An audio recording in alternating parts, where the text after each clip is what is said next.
disaster has cast doubt on the use of nuclear power in Japan. Japan depends, 1/3 of its power comes from nuclear power. How do you think Japan would handle nuclear power from now on? Would it become something that would have to be thrown away? Will nuclear power be banned from now on, you think?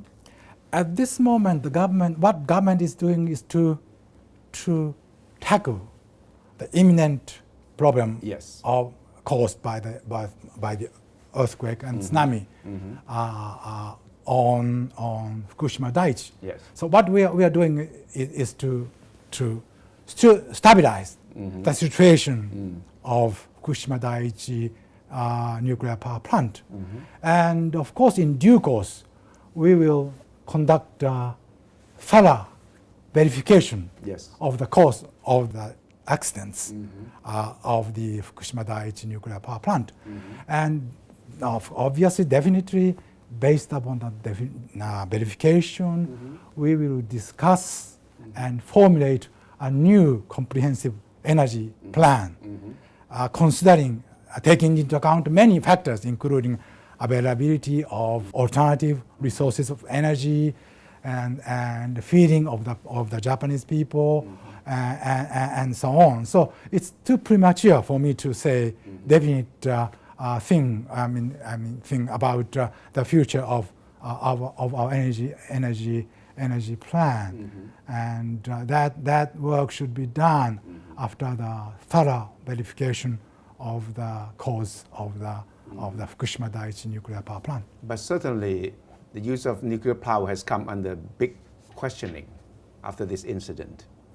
But at the same time, at least more sort of measures should be introduced to secure Yes. the safety of nuclear power plants. It's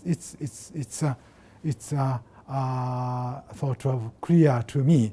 And actually, the government of Japan has already instructed the power companies concerned TEPCO. and other power companies Yes. to check the situation and to introduce measures to protect nuclear reactors from the earthquake and tsunami. So we have taken already measures to secure the safety of nuclear plants. From the reports that you've been following and also from inside information, do you think TEPCO, Tokyo Electric Power Company, was responsible enough in taking proper steps before the incident took place? Because some reports say that they had been given reports, suggestions of checking up some flaws in the reactors, but they did not take that action. I think those points are also verified after the stabilization of the Fukushima Daiichi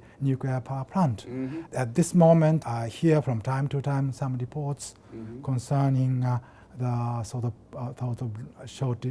lack of precautionary measures before the earthquake and so on. But I didn't have a chance to read the materials reported by the press. So what I'd like to say at this moment is that we will verify the cause of this accident, including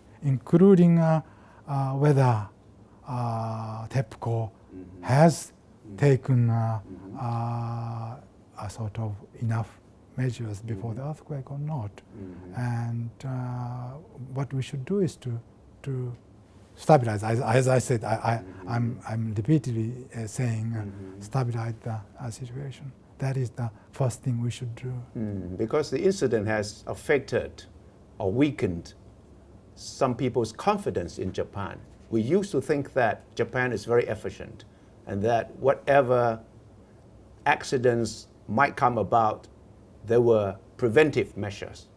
But this time it seems that some of these very sensitive areas in the nuclear power plant were not covered by proper precautions. It has weakened the people's confidence in the Japanese system, you think?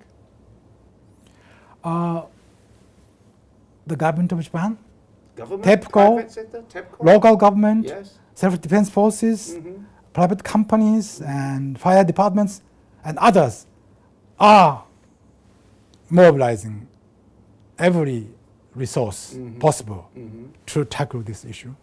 And this is a rather unique experience for us. The size of the earthquake and size of tsunami are the ones beyond what we expected before the tsunami and earthquake. We have to think about these elements as well.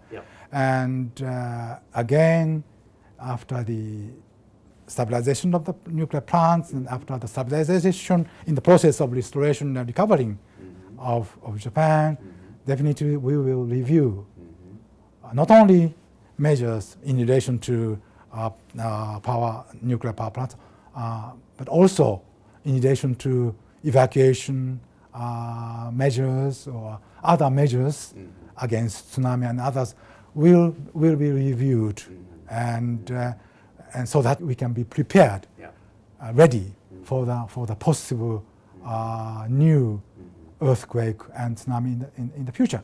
Unfortunately, Japan is prone to earthquakes and tsunamis, so we have to be prepared for those tsunamis and earthquakes. In the process of having earthquakes and tsunamis, we in the past we have learned a lot from previous experiences, and we have made ourselves resilient to tsunamis and earthquakes. But this time, the size was rather beyond what we had expected.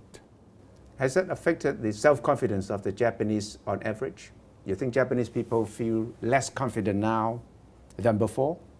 I don't think so. Right after the tsunami and earthquake, and every day Japanese people are watching the scenes of tsunami and damages caused by tsunami, and perhaps feeling of Japanese people is not very having sad feeling. At the same time, already people at affected area have started to reconstruct their houses, their shelters. For example, there are already many makeshift hospitals already, and people evacuees who are staying at shelters have sort of high spirits towards the reconstruction and rehabilitation of Japan, and people are watching those people who are sort of full of confidence in restoration and rehabilitation, and I don't think the sort of sad feeling will last for a long time. That's rather short-lived phenomena in Japan, and already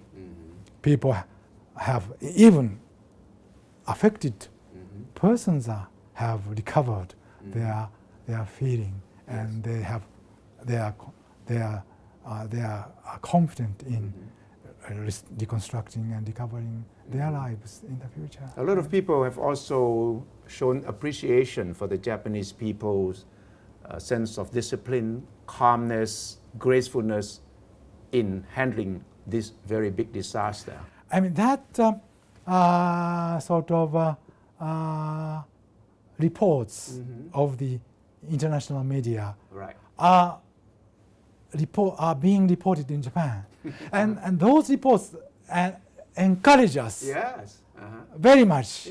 So the Japanese people for the first time now have realized that we are not bad at all. Not bad at all. So those reports are encouraging Japanese people. It's amazing. But it's true. We have noticed. I'm also encouraged by those reports by the Thai press. Yes, it's true, because when we watch TV, we haven't realized. Yes, we watch TV. Realized. No looting, no expression of wild reactions. Very calm. I see.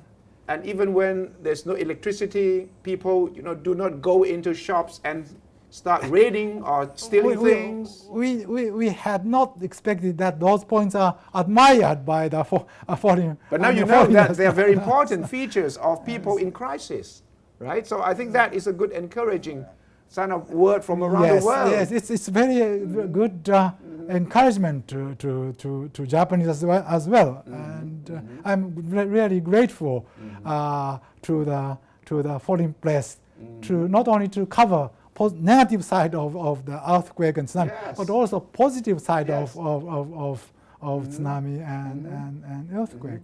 Well, you may not have realized before because it was part of the culture. But now that you're facing a crisis, your real features, your real character comes out.